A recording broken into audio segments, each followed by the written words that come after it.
Imagine um palco onde a vida acontece, onde carros se movem, bolas voam e até as estrelas dançam em suas órbitas. O que faz tudo isso se mover? E, mais importante, o que faz com que o movimento mude?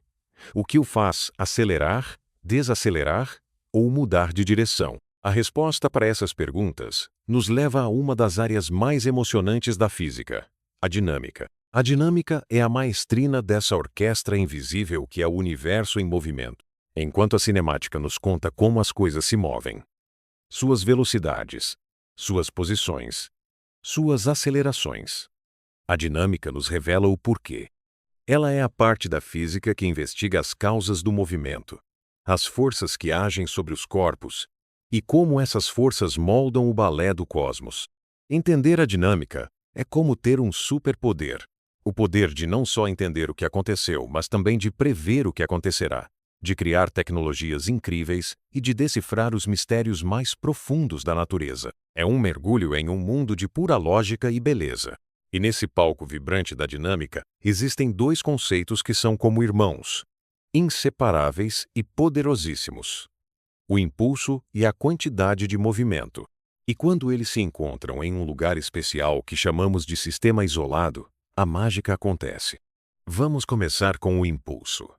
Pense no impulso como um empurrão ou um soco concentrado que você dá no movimento de algo. É aquilo que, quando aplicado, consegue mudar a forma como um objeto está se movendo. Não é só a força, e não é só o tempo, é a combinação dos dois. Imagine um jogador de futebol chutando uma bola. Ele aplica uma força na bola, certo? E essa força age por um certo tempo, mesmo que seja um tempo bem curtinho, como uma fração de segundo. O resultado desse chute é que a bola, que antes estava parada ou se movendo em outra direção, agora voa pelo campo com uma nova velocidade e direção. Esse empurrão eficaz que causou a mudança no movimento da bola é o impulso. O impulso nos diz que você pode conseguir o mesmo efeito de mudança de movimento de duas maneiras: aplicando uma força muito grande por um tempo bem pequeno, ou aplicando uma força menor por um tempo mais longo. Pense em um martelo batendo em um prego. A força é brutal, mas o tempo de contato é mínimo. O impulso é ali gerado de forma rápida e intensa. Agora, imagine alguém empurrando um carro quebrado. A força que essa pessoa aplica pode não ser tão grande quanto a do martelo, mas se ela empurrar por um tempo considerável, o carro, lentamente, começará a ganhar velocidade. O impulso, nesse caso, é gerado por uma força menor, mas por um tempo prolongado. Em ambos os casos, houve um impulso, uma dose de mudança no movimento.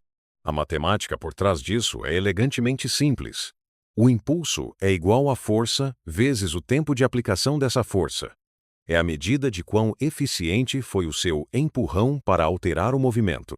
É a chave para entender como batidas, chutes, lançamentos e até explosões alteram o estado das coisas. Agora vamos conhecer o irmão do impulso: a quantidade de movimento, também conhecida como momento linear. Se o impulso é o empurrão que muda o movimento, a quantidade de movimento é como se fosse a identidade de movimento de um objeto, ou seu poder de balanço, ou até mesmo seu poder de parar. Para entender isso, imagine dois objetos, um caminhão enorme e uma bicicleta. Ambos estão se movendo a 20 km por hora. Qual dos dois você acha que é mais difícil de parar?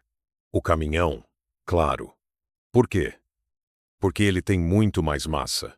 Ele tem mais poder de balanço por causa de sua massa. Agora, imagine duas bolas de boliche idênticas. Uma está rolando bem devagar e a outra está rolando muito rápido. Qual delas é mais difícil de parar? A que está se movendo mais rápido. Isso acontece porque ela tem mais velocidade. A quantidade de movimento de um objeto leva em conta tanto a sua massa quanto a sua velocidade. É uma medida do quanto de movimento um corpo realmente tem. Quanto maior a massa de um objeto e quanto maior a sua velocidade, maior será a sua quantidade de movimento. É o oomph que ele carrega consigo. A quantidade de movimento é igual à massa vezes a velocidade. É importante lembrar que, assim como a velocidade, a quantidade de movimento também tem uma direção. Um caminhão se movendo para o leste tem uma quantidade de movimento para o leste. E um caminhão se movendo para o oeste tem uma quantidade de movimento para o oeste. A direção importa muito. E aqui vem a parte onde esses dois irmãos se encontram e revelam uma verdade profunda do universo. O teorema do impulso. Esse teorema nos diz que o impulso e a variação da quantidade de movimento são, na verdade, a mesma coisa sob diferentes perspectivas. O impulso é a causa e a variação da quantidade de movimento é o efeito. Em outras palavras, quando você aplica um impulso a um objeto, você está, na verdade, mudando a quantidade de movimento desse objeto. O impulso total aplicado a um corpo é igual à variação da quantidade de movimento desse corpo. É como uma balança de precisão. Se você aplica um impulso grande, o objeto sofrerá uma grande mudança na sua quantidade de movimento. Se o impulso for pequeno, a mudança também será pequena. Pense no goleiro defendendo um pênalti. A bola chega com uma certa quantidade de movimento. O goleiro aplica um impulso contrário na bola, fazendo-a parar ou mudar de direção. Aquele impulso do goleiro é exatamente o que causou a variação ou a anulação da quantidade de movimento da bola. Este teorema é fundamental porque ele conecta a força e o tempo, o impulso, com o estado de movimento de um corpo, a quantidade de movimento. É uma ponte entre as causas e os efeitos do movimento. Agora, prepare-se, porque vamos mergulhar em um conceito que é um dos mais belos e poderosos de toda a física: o sistema isolado. Primeiro, vamos definir o que é um sistema na física. É um pedaço do universo que a gente escolhe para estudar. É como se você desenhasse uma bolha imaginária ao redor dos objetos que lhe interessam. Pode ser uma única bola, pode ser um grupo de estrelas, pode ser um carro, ou pode ser você e seu amigo interagindo. Tudo que está dentro dessa bolha é o seu sistema. Um sistema é considerado isolado quando não há forças externas agindo sobre ele, ou se houver, elas se anulam mutuamente. Pense na sua bolha.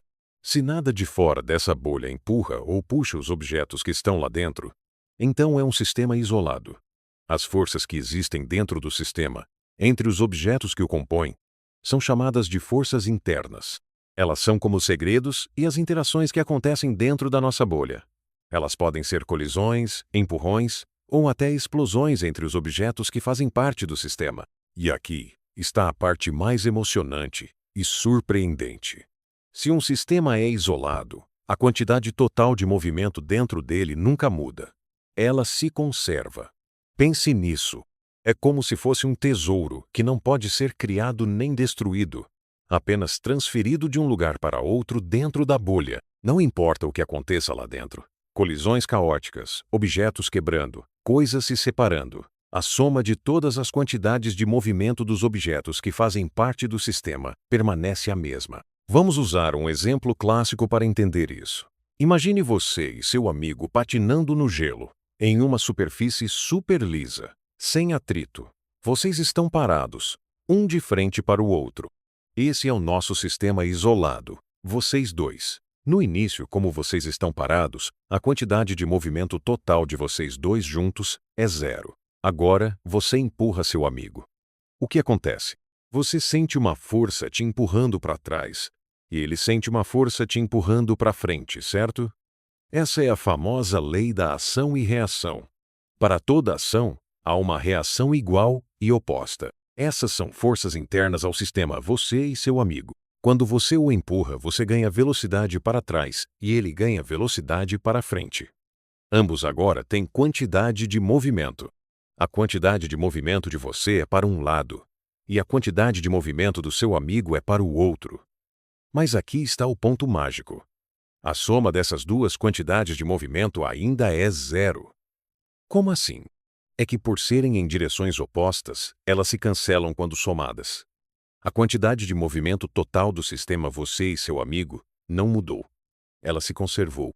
As forças que vocês exerceram um sobre o outro apenas redistribuíram a quantidade de movimento que já existia, que era 0 no caso, mas não a criaram nem a destruíram. Vamos a outro exemplo. Pense em uma granada que explode. Antes de explodir, ela está parada. A quantidade de movimento total do sistema granada é 0.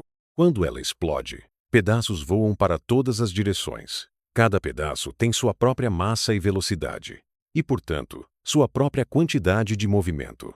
Parece um caos, não é? Mas se você somar todas as quantidades de movimento desses pedaços, levando em conta suas direções, o resultado final será 0.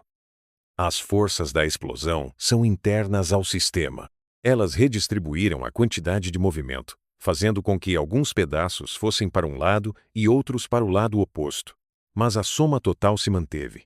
Isso é incrível. É por essa razão fundamental que os foguetes funcionam no espaço. O sistema é o foguete mais o seu combustível. No início, tudo está parado. A quantidade de movimento total é 0. Para se mover, o foguete expele gás quente para trás. Ao fazer isso, o foguete aplica uma força no gás, e o gás, por sua vez, aplica uma força de reação no foguete, empurrando-o para frente. Essas são forças internas ao sistema foguete Blas-Gás. O gás ganha uma enorme quantidade de movimento para trás. Para que a quantidade de movimento total do sistema continue sendo 0, ou qualquer que fosse a quantidade de movimento inicial, o foguete precisa ganhar uma quantidade de movimento igual e oposta para frente. E é assim que ele acelera. É pura conservação da quantidade de movimento em um sistema isolado. A conservação da quantidade de movimento é uma das leis mais fundamentais da natureza.